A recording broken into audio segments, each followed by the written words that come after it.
final segment of this morning's program, it is my pleasure to invite Marcel Silvius, Philippines Country Representative, Deputy Director Asia, Sustainable Landscapes Top Lead Asia Pacific at the Global Green Growth Institute for his presentation on bridging financing for the green economy. Over to you, Marcel. Thank you very much. Great pleasure to be here. Maybe I can have the slides in the presentation. So just to start, I'm from the Global Green Growth Institute. We are an intergovernmental treaty-based organization. The Philippines is one of our founding members. We now have 48 members worldwide and operating in over 50 countries. Next slide, please.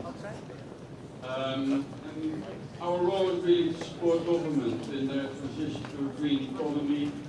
So in the Philippines, we focus particularly on supporting government and achieve the SDGs, the National Adaptation Plan, also the commitment to the National Commitment for the Climate Convention. Also, one of our strengths, I think, is the development of finance, enhancing access to finance, particularly climate finance. We're the delivery partner for the Green Climate Fund in the Philippines, work with the Department of Finance and the Land Bank, Development Bank Philippines. But we're also promoting the shaping of national finance vehicles, which I think in the Philippines should be a priority. We have here something like the People Survival Fund, that it's only $30 million a year, it's not very much. And yeah, just the general support in support of sustainable economic growth, healthy ecosystems, inclusive growth, etc. Next slide, please. So the sectors we focus on is energy, waste management, sustainable landscapes, e-mobility, climate adaptation and mitigation. And in terms of access to finance, we're also managing some funds internationally, the Korean New Green Deal Fund, the Ben Fund, and we also manage a fund on behalf of Luxembourg for structuring green bonds. Next one. Next one. So in terms of financing green transition, you can't do it alone. It really needs a lot of partnership building. We need to have proper policies in place to enable scaling up, and we need green finance readiness. At the moment, I think the Philippines is on many of these items still lagging behind compared to many other countries, including a lot of countries in the ASEAN region. Next slide.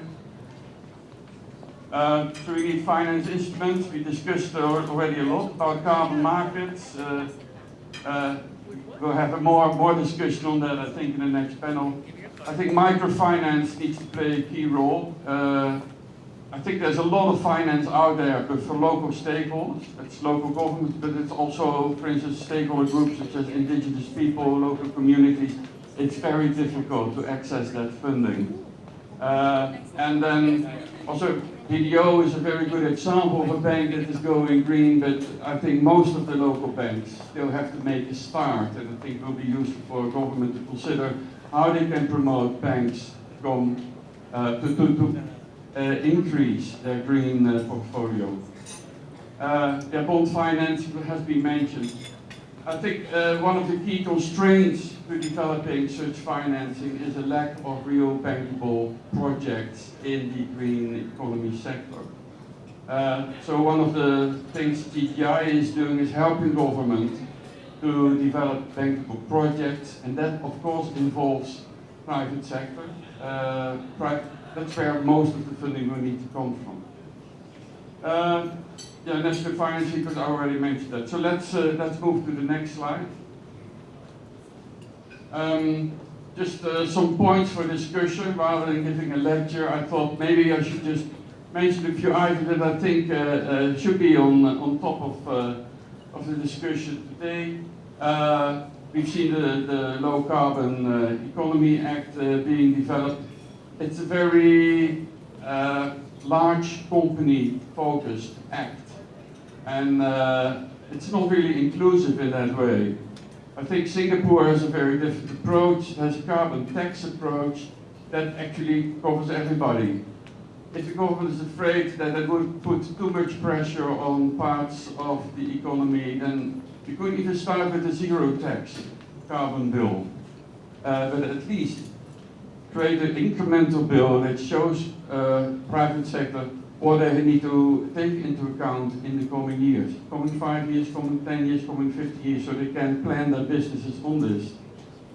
By being focused on large corporates, the Low Carbon Development Act actually excludes 99% of the Philippine economy. Most of the economy is small, medium-sized enterprises. And I think we need to encourage them also to become low carbon. Otherwise, Philippines is never going to reach their carbon targets. Then there needs to be clear guidance on how government and private sector can collaborate in creating public-private trade deals under Article 6. Just mentioning that you are going to do trade deals under Article 6, it's not enough. Private sector needs to know what's going to be the benefit sharing arrangements. They need this to be able to make the right benefit sharing arrangements also with other local stakeholders in the field. The blended finance. There are hardly any blended finance mechanisms in the Philippines. So how can we optimize the use of public funding as catalytic finance to support the private sector? We heard several private sector companies already today where they said they're making major investments in green sector. How is the government helping them? Is there any catalytic funding? Are there fiscal transfer, fiscal holidays? Are there other items that the government is providing in using public funding to really support that kind of investment? Philippines has a huge finance gap. We saw the first slide today, there's a 1 trillion finance gap globally. I think the Philippines has many billions of finance gap for green economy. Again, the People Survival Fund only providing $30 million a year. It's nothing. It's a drop in the ocean. We need to have billions of dollars. Philippines, in terms of its climate vulnerability, should be entitled to at least $1 billion per year from the Green Climate Fund. And that's just one finance mechanism globally. There are many other finance mechanisms. There's a $100 billion pledge from developed countries towards the UNFCCC. Well, being one of the, or maybe the most vulnerable country in the world, you are entitled to $1 billion of investment. At the moment, Philippines is almost close to zero in terms of accessing that kind of finance. So there's a huge potential out there that's not being captured yet. We need to enhance access for local stakeholder groups, and I'm not talking just about local government, but for instance also indigenous people. There are no finance mechanisms that are accessible to indigenous people groups in the Philippines. Yet you have, for instance, 4 million hectares of deforested mountain areas where indigenous people can create businesses, agroforestry, bamboo plantations. If they have access to finance, that can be linked to added value development in those value chains. At the moment, there's just no capacity to do it for them. That needs to change. Yeah, I think we need to demand from Philippine development banks that they start increasing their green portfolios. And then in terms of tracking, there needs to be proper MOV systems, but including in that is also natural capital accounting. Knowing all of that, everybody will say, oh, how much money is that going to cost? Well, green investments are better than brown. There are more jobs in renewable energy. If you think about circular economy, you turn waste products into assets. Climate adaptation and nature-based solutions really can create thousands or 100,000 or even millions of jobs.